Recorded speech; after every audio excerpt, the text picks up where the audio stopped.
Madame, Monsieur, bonsoir. C'est un des jeunes du parti Authenticité et Modernité PAM qui, très tôt, a été marqué du sceau de la politique. Son engagement auprès des forces politiques du PAM l'a propulsé au bureau fédéral du parti. Il est un des rares Marocains qui ont siégé au Parlement à un âge précoce, ce qui lui a permis de faire entendre sa voix sur des sujets touchant le quotidien des Marocains aujourd'hui.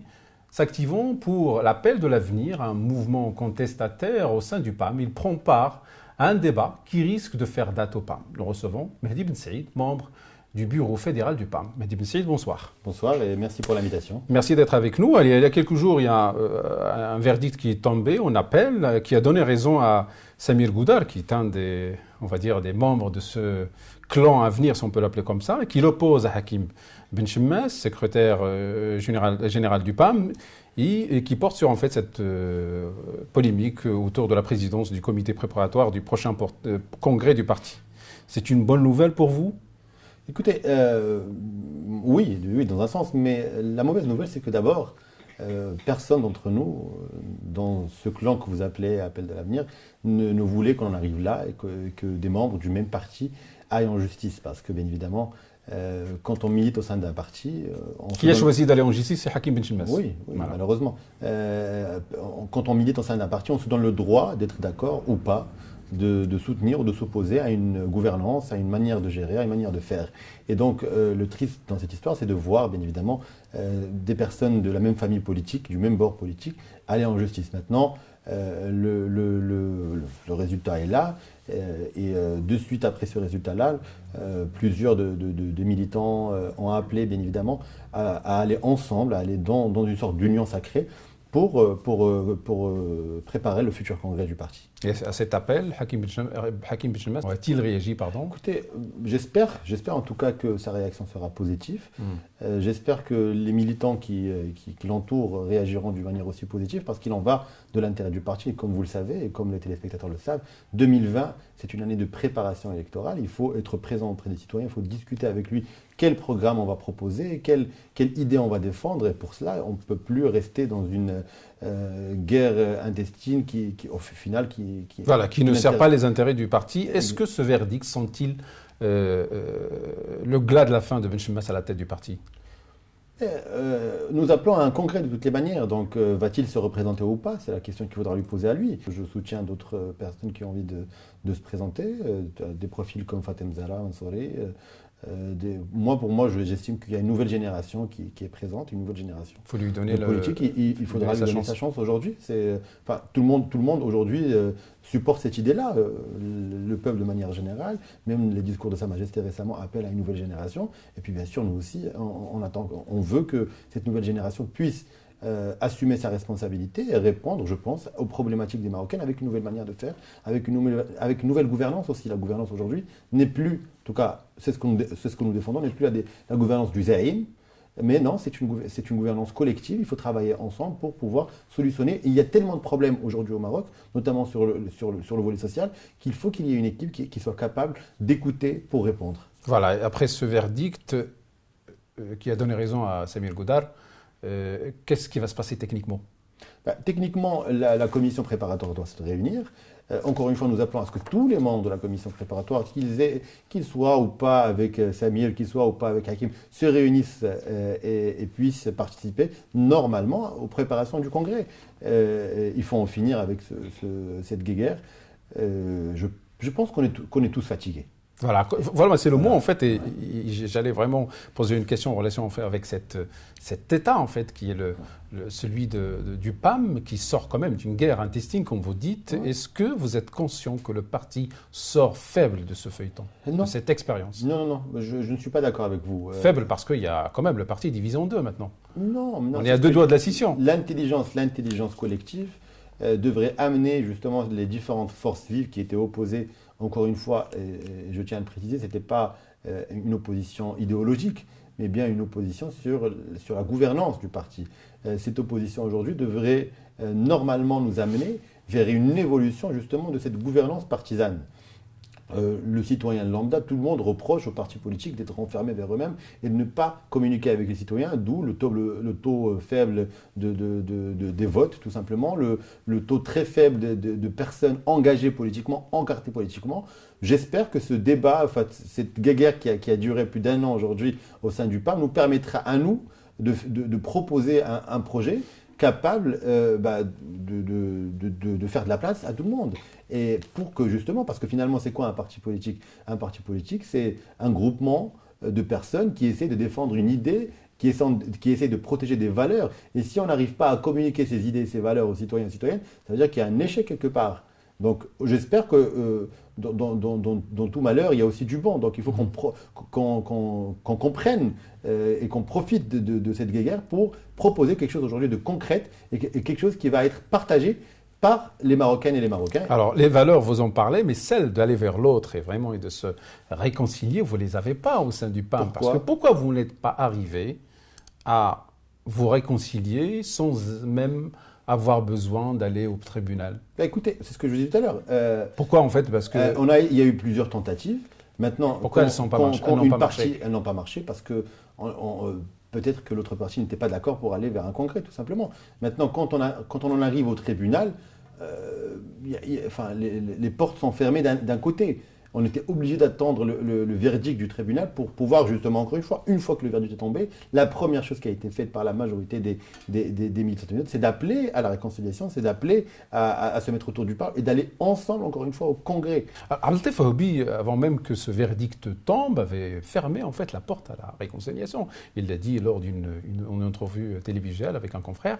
C'est-à-dire, quelque part, en fait, c'est vous, en tant que clan de l'avenir, qui refusez d'aller vers... Non, mais le lendemain du verdict, il a aussi appelé à ce que le bureau politique se réunisse de manière normale et qu'on puisse aller ensemble au Congrès. Mais avec le verdict en poche, c'est différent. C'était un avis. Est-ce que tout le monde le partage ou pas? Il l'a dit, d'ailleurs, il l'a dit. Mais encore une fois, il faut aussi respecter les institutions. Il n'y a pas eu la réunion de la commission préparatoire présidée par Samuel Godal qui a dit non, au contraire. Samuel Godal, qui est président de la commission préparatoire, tout au long de cette année, à chaque fois qu'il y avait la réunion de la commission, a appelé les militants et les militantes membres de cette commission, peu importe leur point de vue sur cette commission, etc., de rejoindre cette commission et de donner leur avis au sein de la commission préparatoire. Parce que c'était la seule commission préparatoire légitime, élue par le Conseil national, et aujourd'hui même la justice l'a rappelé. Voilà. Est-ce que le parti va connaître le sort de plusieurs partis, en fait, la scission? Est-ce qu'il se dirige vers la scission? Non, je ne pense pas. Je pense qu'il y a aussi d'intelligence collective pour permettre, encore une fois, de sortir pour permettre aux partis de sortir grand gagnant de cette crise. C'est une crise, c'est une grosse crise, si on peut appeler ça comme ça, par laquelle on est passé, c'est vrai. Maintenant, il faut qu'on aille de l'avant et il faut, encore une fois, ce qui m'intéresse, le jour où j'ai intégré un parti politique, le jour où j'ai intégré le PAM, ma préoccupation première était de m'intéresser aux problématiques réelles des Marocaines et des Marocains. Il est temps qu'on revienne vers le sens du politique, le sens de l'engagement politique, et donc de répondre aux problématiques des Marocaines et des Marocains. Et il y en a plusieurs, croyez-moi. Je suis aussi élu du terrain, et ce que j'entends tous les jours me fait peur d'un côté et me donne envie. Cette envie de travailler régulièrement pour apporter des solutions, parce que les solutions, elles sont pas. Les Marocains ne demandent pas grand-chose. Ils demandent juste un peu de dignité et qu'on s'intéresse à leurs problématiques. Et c'est aujourd'hui le sens du combat, de mon combat au sein du PAM, et c'est le sens même de la création du parti. Et finalement, en fait, cette bataille, cette guéguerre au sein du parti, vous, concernant en fait cette bataille, vous avez parlé d'ego. Vous parlez de qui là, dans une interview? De tout le monde, oui. Effectivement, j'ai dit qu'il fallait mettre notre ego à côté pour... Vous parlez de Ben Chemmache, je parle de tout le monde, de tout le monde. De tout le monde. À un moment donné, j'ai fait cette interview exprès la veille de la réunion de la commission préparatoire, de la première réunion qui allait élire justement Samuel Godal, pour dire attention, aujourd'hui il faut qu'on en arrête avec les conflits, parce qu'il y a beaucoup d'ego. Moi je vais aller avec celui-là contre celui-là, il y a beaucoup d'ego, c'est ça ce que je disais tout à l'heure. Si seulement le débat était idéologique et qu'il y avait une frange qui était plus à gauche ou à droite, peu importe, on comprendra, il y a une différence, il y a un débat d'idées réel qui est... Mais là, il y a une opposition sur la gouvernance. Et donc, quand il y a une opposition sur la gouvernance, l'autre côté, il met beaucoup d'ego. Ah non, ça veut dire quoi? Ça veut dire que moi, je ne sais pas diriger un parti. Pourquoi vous n'avez pas fait ça avec l'ancien secrétaire général? Non. Aujourd'hui, les temps changent. Le Maroc évolue et puis forcément, les instances partisanes évoluent aussi.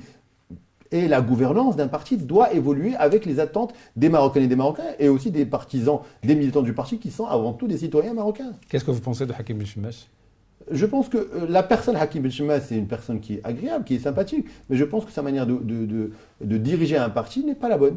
C'est-à-dire, en fait, en quoi il ne répond peut-être pas aux critères que vous voulez dans un secrétaire général d'un parti comme le PAM? Oui, un parti comme le PAM, qui est quand même la deuxième force politique du pays, se doit d'être un rassembleur. Parce que forcément, quand il y a des milliers d'élus locaux, quand il y a plus de 120 parlementaires entre les deux chambres, il y a des différences, il y a différents avis, différentes idées qui émergent, etc. Donc la personne qui doit être à la tête de ce parti doit être capable d'écouter tout le monde et de rassembler vers elle, vers sa personne, vers le parti finalement, ces différentes forces qui vivent au sein du parti. Diriger un parti de plus de 120 parlementaires et de plus de 6000 élus n'est pas comme diriger un parti qui a 2, 3, 4 parlementaires ou 20 parlementaires. Il y a une différence. Parce que ces élus locaux ou ces élus au sein du Parlement veulent participer, veulent communiquer, veulent être présents dans la décision. Et forcément, si on va se diriger uniquement, si on compte gouverner, si on compte prendre des décisions uniquement avec une frange minoritaire à l'encontre du reste, ça ne va pas marcher. Voilà. Donc aujourd'hui, il nous faut un rassembleur, il nous faut quelqu'un qui puisse parler à tout le monde. Et si on veut être toujours la 7e ou pourquoi pas demain la première force du parti, du pays. Vous voterez pour qui? Comment? C'est-à-dire le prochain, vous voyez qui? Je vous l'ai dit tout à l'heure, moi je soutiens cette nouvelle génération. Je parle de Fatem Zahra, pourquoi pas Wabi, etc. Est-ce que vous misez sur une seule personne? Il faut qu'ils se présentent d'abord. Il faut qu'ils se présentent pour qu'on puisse demain voter pour eux. Il faut qu'ils nous présentent leur projet politique pour qu'ils puissent demain voter, pour qu'on puisse demain nous voter. Mais ce qui est certain, c'est qu'il nous faut aujourd'hui, il faut donner la chance à cette nouvelle génération de s'exprimer. L'appel que nous avions lancé, l'appel de l'avenir, Nida al-Mustaqbal, c'est justement ça. On s'adresse au futur. Et le futur, on ne peut s'adresser qu'avec une nouvelle génération, qu'avec une nouvelle manière de faire. Et les problèmes d'aujourd'hui ne sont pas les problèmes d'hier. On ne peut plus, la politique du Zaïm ne doit plus marcher au sein des partis politiques. Voilà, on est à 2 ans des élections, un peu moins, et avec cette guéguerre qui sévit en fait au sein du parti, est-ce que vous ne croyez pas que vos chances sont compromises en fait? Dépendamment du résultat, dépendamment de notre intelligence collective, dépendamment de ce qu'on va faire les prochaines semaines, les prochains jours, dépendamment de comment on va sortir du congrès. Si on arrive à organiser un congrès, un bon congrès, un congrès d'union et qu'on puisse pas effacer le passé, mais en tout cas tourner la page pour s'intéresser encore une fois aux Marocains et aux Marocains, certainement on va beaucoup apprendre de cette crise et on va pouvoir aller de l'avant. Je vous rappelle qu'il y a des expériences dans le monde où des partis ont connu des crises beaucoup plus grandes, où il y a eu justement des divisions internes réelles, et pourtant en 6 mois, 7 mois, 8 mois, on a pu construire il y a pu y avoir une bonne communication politique, il y a pu y avoir une communication tout court avec les citoyens pour en faire des partis qui ont gagné des élections. Donc aujourd'hui, tout est encore possible. Il faut y croire.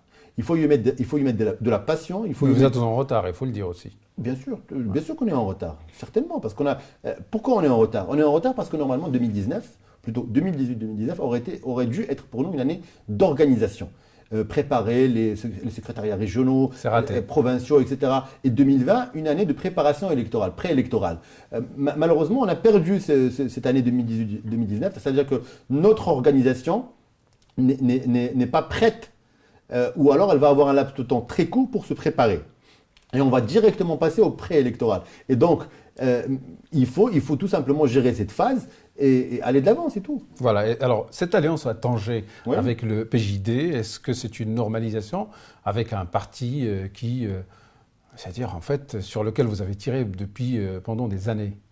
Écoutez, c'est une alliance d'abord régionale, il faut le rappeler, par rapport à des problématiques liées à la région de Tanger et Tétouan, suite à la démission de Ilyas Armalé, etc., où finalement le PJD, pendant les dernières années, n'a jamais voté contre. Au contraire, il y avait un vote, soit il y avait une abstention, soit on votait avec la majorité. Donc leur arrivée, finalement, leur soutien à la majorité est, pour moi, si on en fait une lecture de 2015 à aujourd'hui, c'est une résultante normale.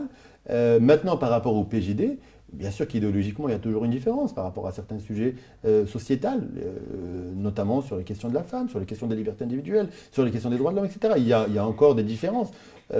Mais ce qu'il faut dire aujourd'hui, c'est qu'il y a eu aussi une évolution du champ politique. Et moi, je n'ai jamais été pour avoir des lignes rouges, parce qu'en politique, je sais qu'il n'y a jamais de lignes rouges. Vous pouvez le voir à travers le monde. Les alliances qui se font dans le monde. Et quid de vos valeurs? Oui. Quid du champ politique, quid des élections, quid du fait qu'au Maroc, on est obligé d'avoir des alliances. Vous vous adressez aux Marocains en tout temps brandissant quand même des valeurs. Vous leur dites qu'il y a des choses qu'on ne pourrait pas faire et des choses qu'on doit faire. Mais on continuera et deux partis comme le PAM et le PJD, sur le papier, ne sont pas faits pour se réunir et se rassembler. Oui. Le PJD, le PAM, l'USFP et le PJD, le RNI et le PJD, oui. Mais le champ politique est tel qu'il est au Maroc, c'est-à-dire que peut-être qu'on devra revoir un petit peu notre manière le scrutin électoral, tout simplement. On est obligé de s'allier pour pouvoir gouverner. Vous avez parlé de la région de Tanger, il faut s'allier pour pouvoir gouverner. Si on ne s'allie pas, il y aura de nouvelles élections où le deuxième passera. C'est le scrutin, il est tel. On peut avoir un débat sur le scrutin pour permettre finalement à un parti qui est presque majoritaire de gouverner seul, peut-être.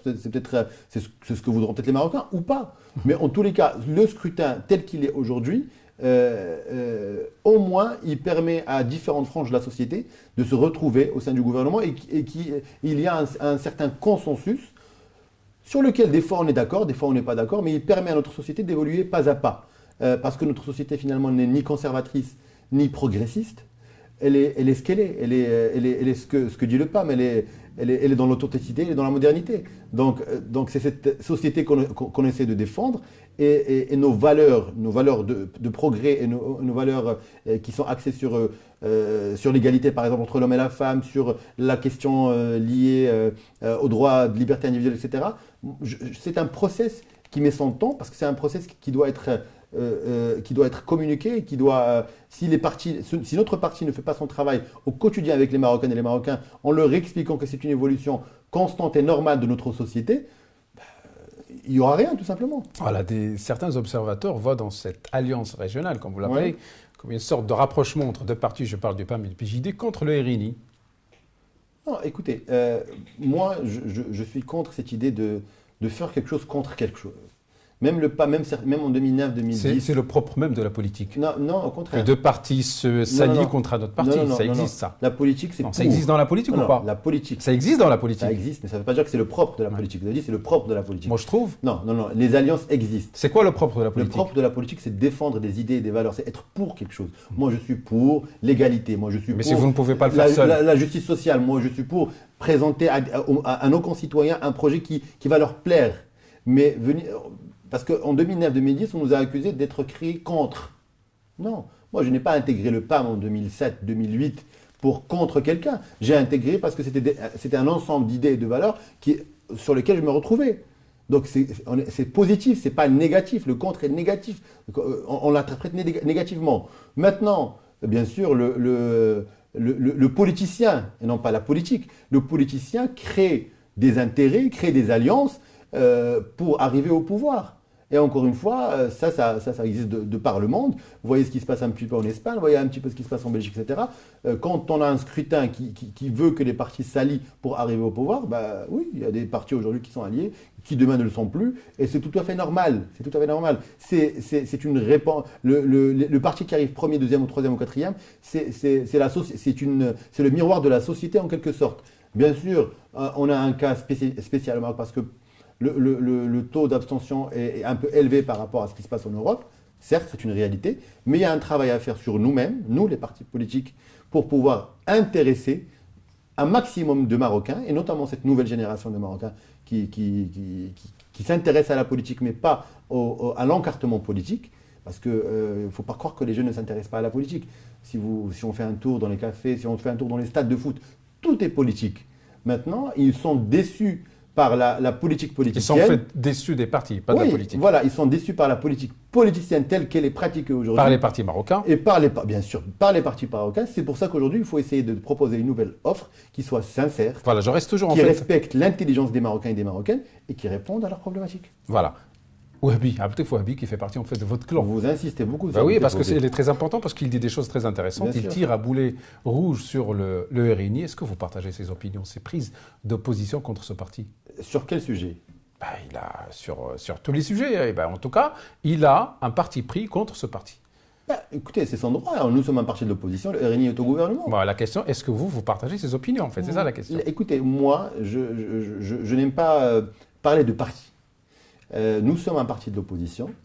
Et le fait est qu'on soit d'opposition, le RNI, PJDU, SFP ou tout autre parti de la majorité, on est opposé à cette politique gouvernementale qui nous est proposée aujourd'hui et qui ne respecte pas certaines valeurs ou certaines idées sociales qui intéressent les Marocaines et les Marocains.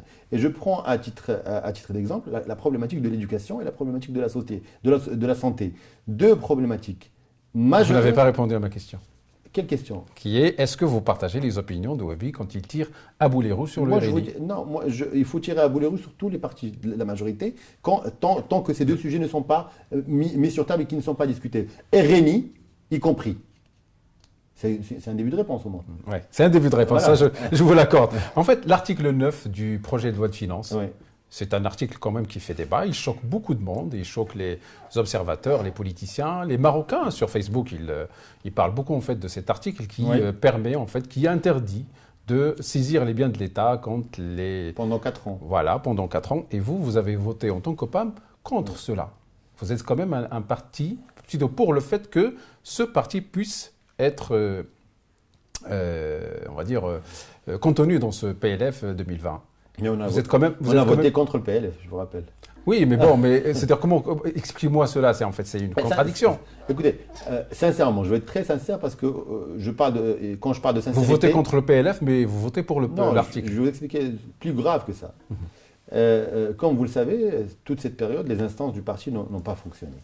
Donc même cette décision de voter, moi, ce que j'aimerais me poser comme question, au sein de mon parti, le groupe parlementaire, avec qui il a discuté cela? Est-ce qu'il y a eu un bureau politique? Est-ce qu'il y a eu un conseil national? Etc. Malheureusement, à défaut d'instances partisanes fortes qui auraient dû accompagner le process du vote de la loi de finances, comme ce qu'on a fait les années précédentes, il y a eu ce qu'il y a eu. Voilà. Il y a eu ce qu'il y a eu. Vous mettez ça sur le dos de la guéguerre en fait qui sévit, moi, je dis qu'il y a eu le parti ne marche plus normalement. Voilà, les instances du parti ne fonctionnaient plus, donc forcément les députés font ce qu'ils peuvent avec les moyens du bord. Ils se réunissent entre eux et ils font ce qu'ils pensent être bon. Et parfois c'est bien, parfois c'est moins bien. En tout cas, cette question-là sur l'article 9, il y a un débat à avoir, il y a une explication à avoir. Tissem El-Zaoui, qui est un membre du parti, propose d'annuler la retraite des parlementaires. Vous croyez que c'est une action qui pourrait aboutir? Écoutez, sincèrement, en 2016, quand j'avais quitté le Parlement, j'avais fait un bilan de mon mandat de 5 ans. Et j'avais explicité à l'époque que ma personne, me concernant, je suis sorti du Parlement à 32 ans, j'avais dit qu'à 32 ans, il m'est compliqué de prendre ma retraite par rapport aux valeurs que je défends. Et j'avais proposé, moi, que avec les 4 ou 5 000 dirhams qu'allait nous donner le Parlement, que j'allais les proposer à une association avec qui qui travaille sur le volet social, etc. Vous l'avez fait? Il n'y a pas eu d'argent, donc je vous rassure. Le Parlement n'a jamais donné de retraite aux parlementaires qui sont sortis en 2016, parce qu'il y a eu la crise de la caisse de retraite parlementaire. Maintenant, sur le principe, sur cette question-là, moi, ce que j'avais proposé à l'époque, c'est tout simplement de permettre à ces parlementaires, parce qu'il y a des parlementaires qui passent 10 ans, 15 ans, 20 ans, et qui n'ont plus le droit de cotiser ailleurs.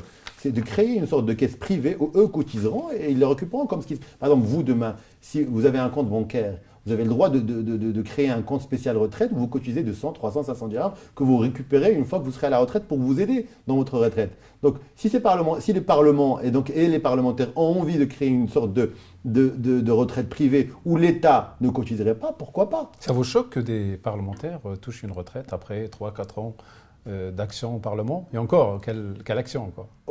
Je vais vous dire, je ne suis pas dans la polémique et je ne suis pas dans le populisme. Ça dépend des cas. Il y a parfois des gens qui en ont besoin, qui sortent du Parlement avec rien et qui en ont besoin. Et puis il y a des cas où il y a des gens qui n'en ont pas besoin. Et normalement, parce qu'ils ont fait de la politique et parce qu'ils sont censés défendre les intérêts des citoyennes et des citoyens, ils devraient le refuser ou au moins la donner à des œuvres caritatives à des gens qui sont dans le besoin. Donc, encore une fois, il faut faire du cas par cas et je pense que la solution que j'ai proposée est la solution du juste milieu, permettant à des députés de cotiser dans un cadre privé sans la présence de l'État. Voilà. C'est un droit, c'est aussi un droit à la retraite. Des gens qui s'impliquent en politique et qui ont eu la chance d'avoir 3 à 4 mandats, même si sur ça aussi on peut avoir un débat sur un mandat de 20 ans, 15 ans par exemple, l'exemple de M. Radi est l'exemple le plus criant, mais il y a des gens qui sont élus 15-20 ans, pendant ces 20 ans et qui auparavant étaient dans la fonction publique par exemple, et qui donc, pendant ces 20 ans n'ont pas pu cotiser, n'ont pas eu le droit de cotiser tout simplement. Est-ce qu'on va leur dire, bon ces 20 ans vous n'avez pas cotisé les amis, maintenant que vous êtes revenus à la fonction publique, vous avez 55 ans, dans 5 ans c'est la retraite, merci, au revoir. Non, il faut trouver un système qui arrange tout le monde.